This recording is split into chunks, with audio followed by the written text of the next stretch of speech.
Hi, welcome back to your lecture videos. This video is about professional letters. By the end of this video, you will be able to answer the following questions. When should I write a letter? Is there a certain format I should follow when writing letters? And what does a professional letter look like? So let's start by talking about times when writing a letter is appropriate. In today's society that is so focused on technology, the email has replaced a lot of formal letter writing. But there are still times in the workplace when taking the time to write and mail a physical letter is preferred. For example, you should write a letter when you are filing a formal complaint. The formality of the complaint dictates the medium used, in this case, the letter. You also write letters when applying for jobs. These are called cover letters. You can also write a letter when you are sending a formal business document. If you're sending something that is very formal, or very large, email might not be appropriate. You would need a letter to accompany the document to announce that the document is enclosed and describe what the document is. You can also write a letter when you are responding to another letter. If in the workplace a customer, client, or coworker has written you a physical letter, you should respond in the same way. You should also write a letter when giving bad news. It's really difficult for customers or clients to hear bad news, and so the formality of a letter can sometimes soften the blow.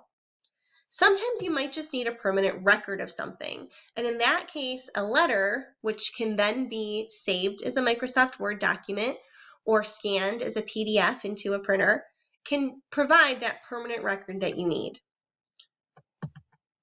So now let's talk about the business letter format. There is a specific format to business letters. Business letters contain headings, inside addresses, salutations, bodies, and signatures. We're going to look at each of these separately. So let's start with the heading. The heading of a business letter includes the sender's address and the date. The sender's address can sometimes be included in company letterhead. If it's not, you just need to include your name, the name of your company, if that applies, then the street, and then the city, state, and zip code, all in separate lines. When writing the date, you also need to be formal. So you need to use this format, January 1st, 2017, month, day, year. Here's an example of a heading that is using company letterhead. You will notice that all of the mailing information is on top underneath the company name, and then there's a space before the date is typed. If you don't have company letterhead, your heading would look like this. Your name, the address with the street on the next line, and then the city, state, and zip code on the following line, then a blank line before the date. After the heading, you will have the inside address. This is the next thing that appears in a business letter.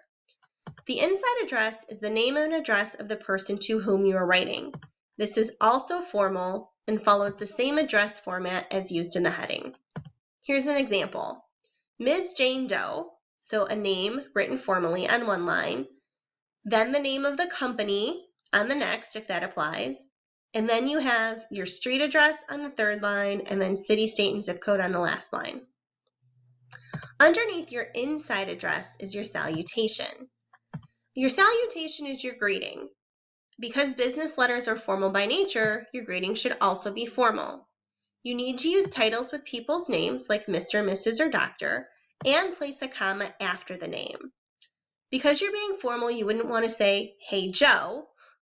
You would want your salutations to look like this, "Dear Ms. Doe, comma." Or if you don't know the person's name, "Dear Sir or Madam, comma." After your salutation, you have the body of your letter. The body in a letter is both similar and different to the body of an essay. It's similar to an essay because it still has the three parts of an essay, an introduction, a body, and a conclusion. But it's different than an essay because your paragraphs in a business letter serve a different purpose than your paragraphs in an essay, and you do not indent the paragraphs in professional letters like you do in a written essay. So let's look at each part of the letter body in more detail. We'll start with the introduction. This states the main point, but unlike an essay, you do not have to have an attention getter, a connection, or a main idea. If you're responding to a letter, you can reference the previous letter. If it's appropriate, you can thank your reader, but you should always be polite and purposeful. Let's look at an example of a letter explaining that we are going to provide a refund to a dissatisfied customer. Here's what the introduction might say. Thank you for your inquiry regarding our return policy. Company doesn't normally allow us to return damaged merchandise. However, because your item was damaged during shipping, we are happy to provide you with a refund. This is very polite. It references the previous letter and thanks the reader.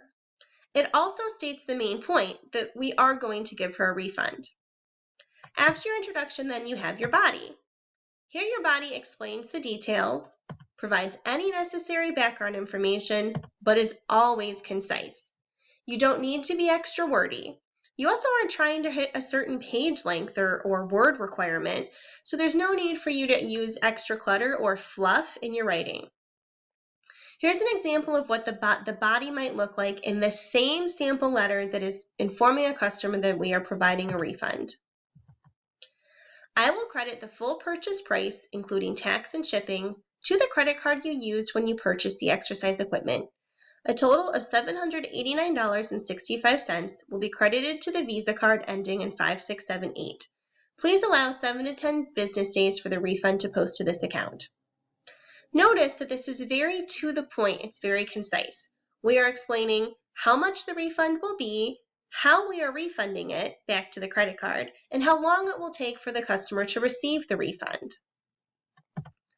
After the body, then we have the conclusion. This is different than the conclusion in an essay. Here we're not summarizing our ideas or having a creative ending. Instead, we're telling the reader what he or she should do next. So here's a conclusion to our sample letter about the refund for the damaged exercise equipment. Please contact me at 555-234-5678 if you have any additional questions.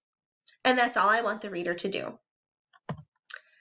The last part of your business letter after your body is your signature. This is your closing. You should always put a comma after your closing, then leave a space for a physical signature, and then type out your full name. This should be formal just like your greeting was formal.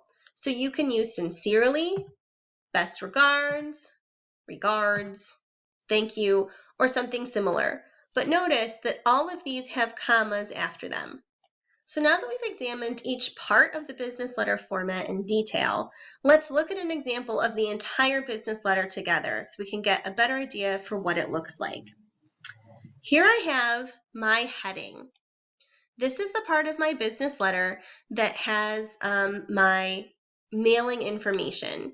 So I have my name of my company, then on the next line I have the street address, and then the next line I have the city, state, and zip code. I skipped a line, and then I have my date. Then I have my inside address. This is the person to whom I am writing. So I have a line in between, and then I have that person's name and address in the same format that I used in my heading. Then I skip a line before my salutation, and here I use Dear Ms. Doe. Notice there's a comma after my salutation. Then every paragraph has a line skipped in between. So this is the exact same letter that I used as an example before. Here's my introduction, in which I have thanked the reader, referenced a previous letter, and stated my main point that I am going to provide a refund. Then I skip a line before I get to my body. My body gives further details about the refund, and then I skip a line before I go to my conclusion, which is what I want the reader to do next, and I want the reader to contact me if she has any questions. Then I skip a line and I have my signature. Best regards, comma, space for me to physically sign this, and then the name typed at the bottom. And this is the format that you should use for writing business letters.